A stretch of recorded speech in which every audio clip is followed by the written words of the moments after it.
Welcome friends, Nikar here from Fatma Teachers Training College Ranchi. दोस्तों, हम लोग शिक्षा मनोविज्ञान विषय में लगातार डिस्कस कर रहे हैं। इस क्रम में हम लोग जैक के डीएलएड के 4th यूनिट में हैं, जहां पर हमें व्यक्तित्व और समायोजन पर्सनैलिटी एंड एडजस्टमेंट को देखना है।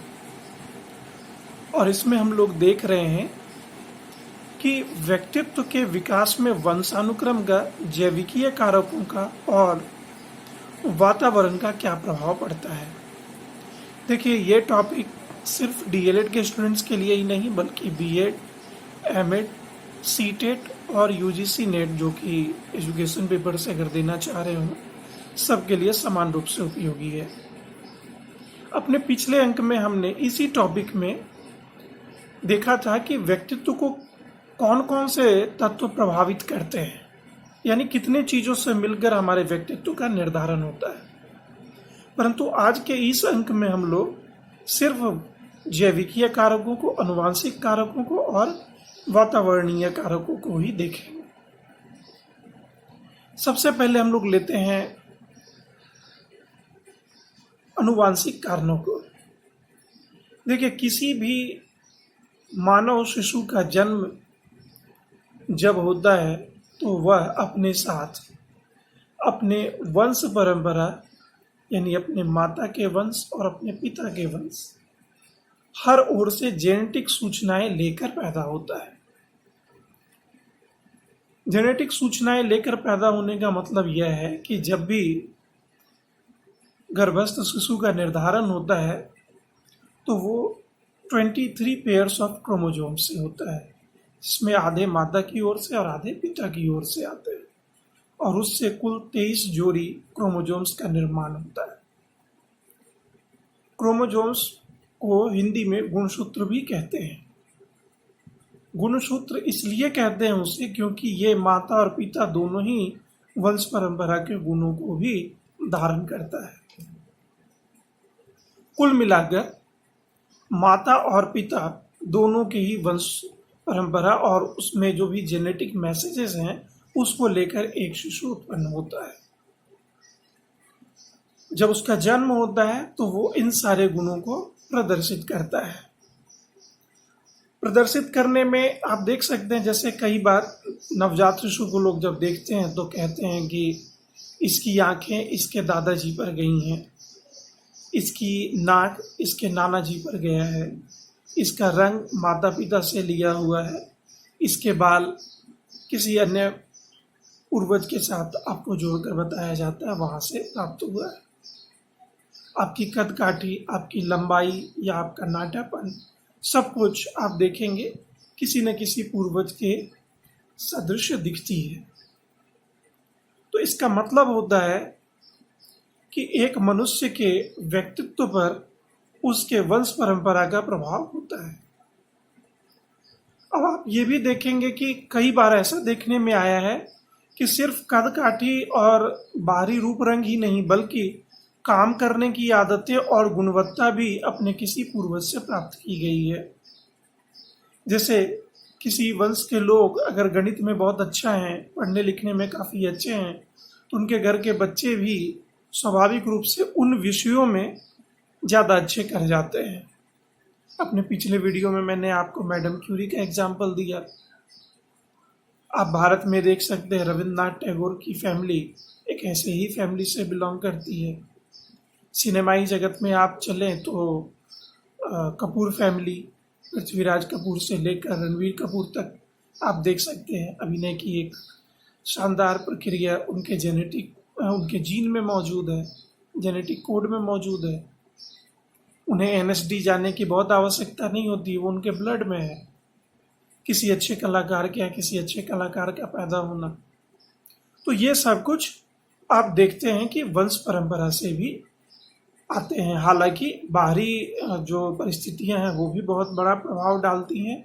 बाहरी परिस्थितियां ही आपको उन गुणों की ओर आगे बढ़ने के लिए मजबूर करती हैं, या फिर आपको अन्य किसी मार्ग पर अगर ले जाती हैं तो आप जन्म से प्राप्त उन गुणों को भूल जाते हैं और एक नए मार्ग का चयन कर लेते हैं।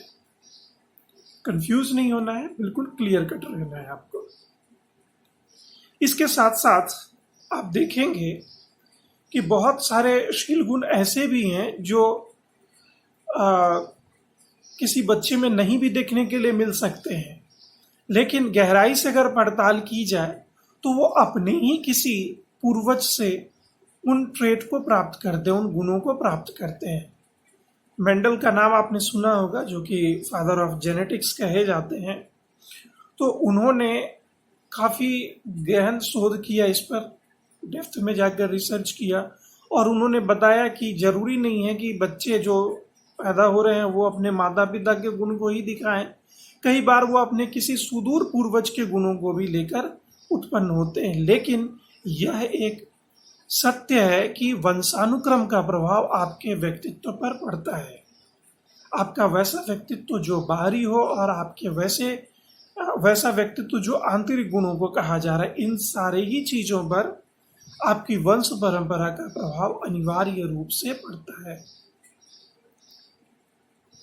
कई बार ऐसा देखा गया है कि वंश परंपरा से प्राप्त होने वाले गुण आपके बाहरी, यानी आप कह सकते हैं कि अन्य गुणों को भी वो, यानी मानसिक शील गुण, एक एग्जाम्पल के लिए लेते हैं, आपके मानसिक शील गुणों को प्रभावित कर जाते हैं।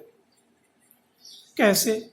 जैसे मान लीजिए कोई व्यक्ति देखने में आकर्षक है, उसकी कद काठी सही है, उसका रंग भी साफ है, या उस सामाजिक मान्यताओं के संतुष्टि के हिसाब से है।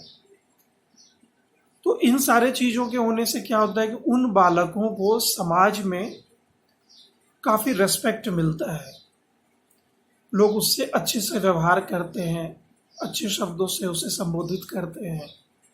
भले ही उसमें आंतरिक गुणों की जबरदस्त कमी हो, लेकिन गोरा रंग होना, मध्यम से ऊंचे हाइट का होना, संतुलित शरीर का होना, आकर्षक दिखना, ये सब कुछ ऐसे गुण हैं जो समाज में सहज ही किसी व्यक्ति को प्रतिष्ठा दिला जाते हैं।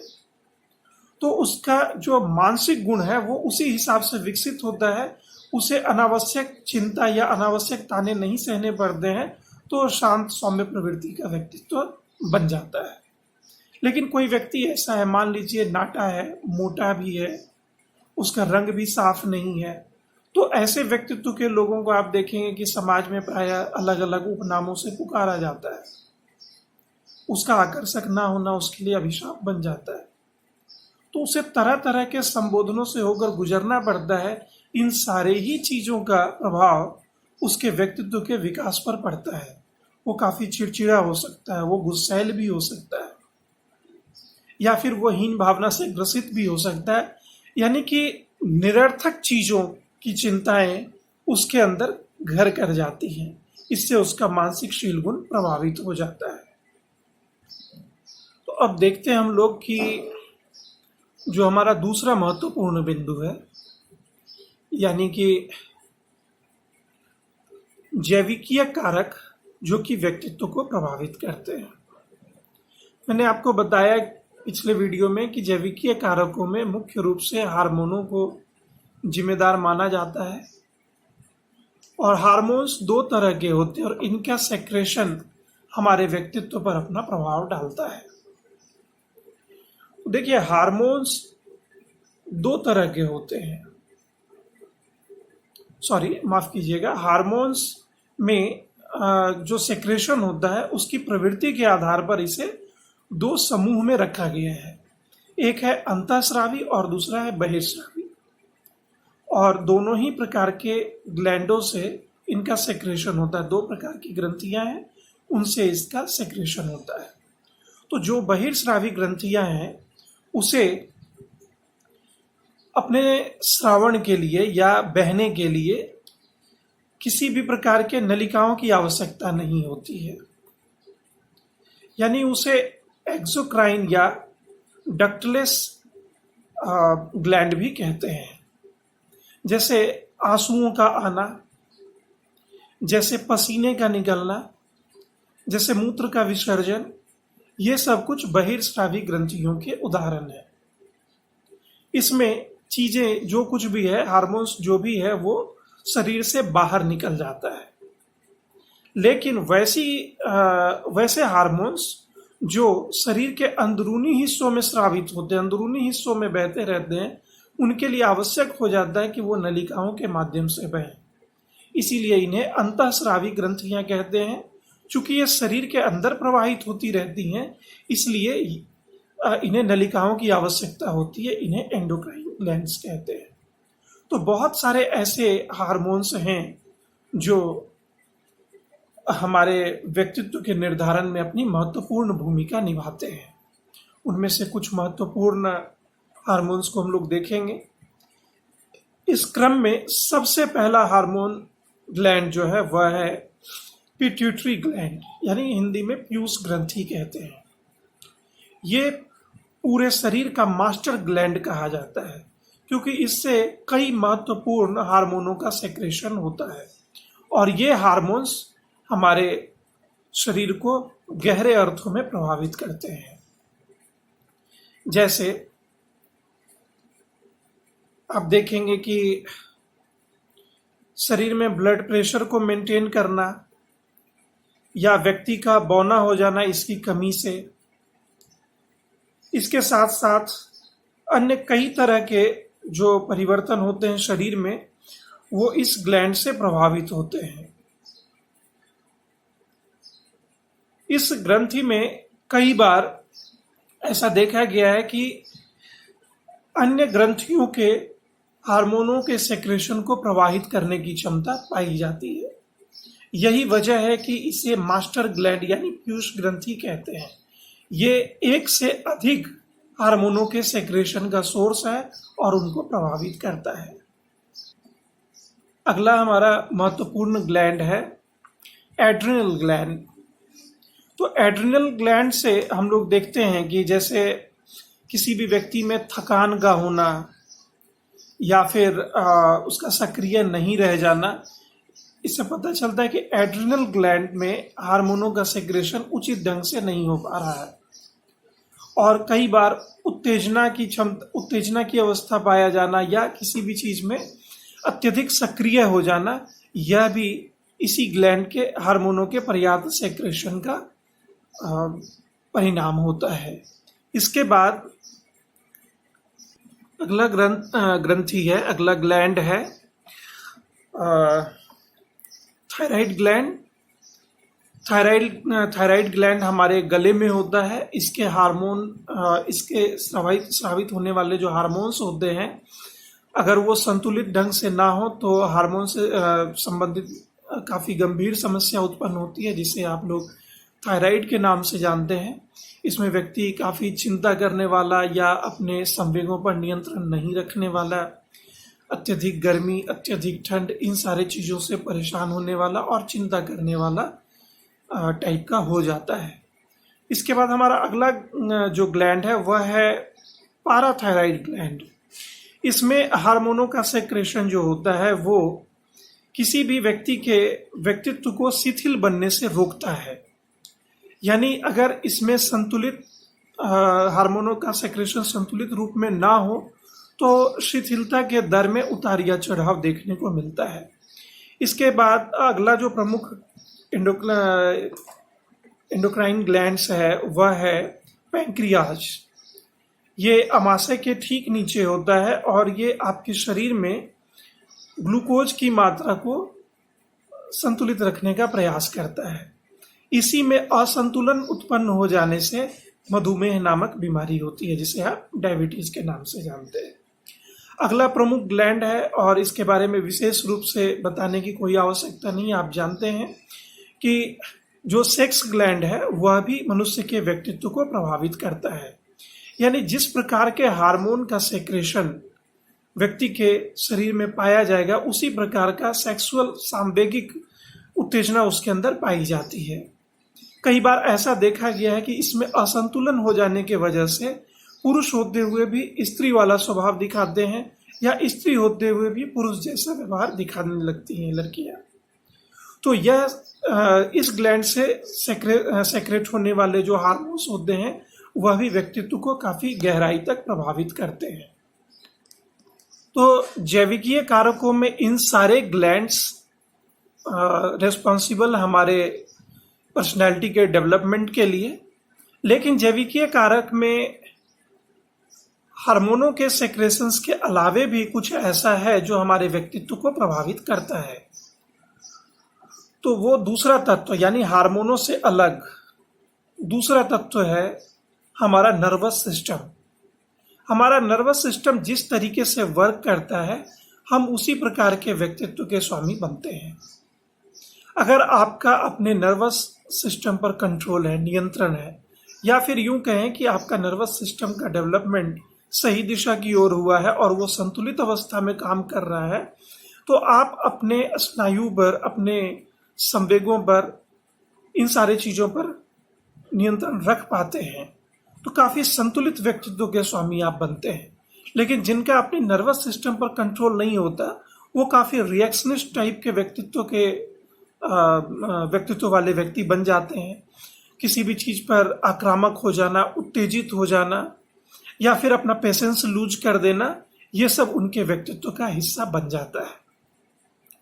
अब तीसरा प्रमुख तथ्य जो आपके सिलेबस में है, यानी वातावरण का क्या महत्व है व्यक्तित्व के विकास में, इसको हम लोग देखते हैं। देखिए, वातावरण काफी गहरे अर्थों में किसी मनुष्य के व्यक्तित्व को प्रभावित करता है। हार्मोनों का सेक्रेशन और वंशानुक्रम से पाई गई चीजें सब कुछ अपने जगह पर सही है, काफी अहम इनका योगदान है, लेकिन वातावरण ही वह रेगुलेटरी अथॉरिटी है जो इन गुणों को शिथिल करने का काम करती है या तीव्र करने का काम करती है। वातावरण में तीन तरह के तथ्यों को हम लोग ले सकते हैं। एक है सामाजिक, दूसरा है सांस्कृतिक और तीसरा है आर्थिक। सामाजिक में हम राजनीतिक चीजों को भी शामिल करते हैं, बाकी अन्य सारे चीजों को शामिल कर सकते हैं।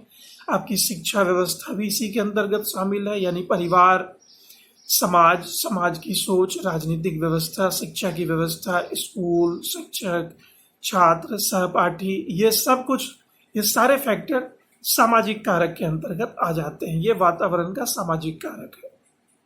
यानी जिस तरह के सामाजिक परिवेश में आप रहते, हमने अपने पिछले वीडियो में भी इसको बताया है, आप वहां पर भी देख सकते हैं दोबारा कि किस तरह से परिवार या समाज हमारे व्यक्तित्व के विकास को प्रभावित करता है। दूसरा तथ्य है कल्चरल, यानी सांस्कृतिक। देखिए, संस्कृति कुछ नहीं है, ये समाज का प्रोडक्ट है। एक मनुष्य जो कुछ भी करता है वही उसकी संस्कृति है, वही उसका कल्चर है। तो जिस प्रकार के कल्चरल बैकग्राउंड से आएगा वैसी ही उसकी मान्यताएं होंगी, और जैसी उसकी मान्यताएं होंगी उसी हिसाब से वो दैनिक क्रियाकलाप भी करेगा, साथ ही साथ उसी प्रकार से किसी भी चीज को सोचेगा और समझेगा। तो सांस्कृतिक कारकों में आप धार्मिक मान्यताओं को ले सकते हैं, उसके दर्शन को, उसकी फिलॉसफी को ले सकते हैं। इन चीजों का हमारे व्यक्तित्व पर काफी गहरा प्रभाव पड़ता है। आप मर्यादा पुरुषोत्तम श्री राम की चर्चा करते हैं, या कृष्ण की चर्चा करते हैं, पैगंबर मोहम्मद की चर्चा करते हैं, जीसस क्राइस्ट की चर्चा करते हैं, इन सारे ही लोगों का व्यक्तित्व कैसा था? अगर आप गहरे अर्थों में देखेंगे तो इनका एक फिलोसॉफिकल था, और उस तरह की मान्यताओं को कोई समाज जब धारण करता है और उसी हिसाब से आगे बढ़ने का प्रयास करता है, तो वो उस समाज के कार्य करने की शैली, यानी उस समाज की संस्कृति बन जाती है।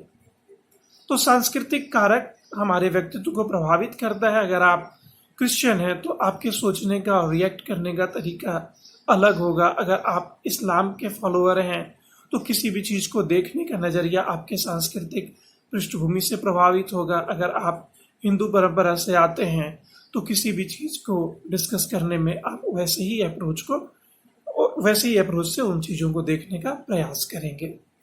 तीसरा इंपॉर्टेंट फैक्टर है इकोनॉमिक फैक्टर। आर्थिक कारक भी आपके व्यक्तित्व को प्रभावित करता है। अगर आर्थिक रूप से आप समृद्ध हैं तो निश्चित तौर पर आपका व्यक्तित्व एक संतुलित होगा और समाज में आगे आप रहेंगे, क्योंकि तमाम तरह की सुविधाएं आपके सामने मौजूद होंगी।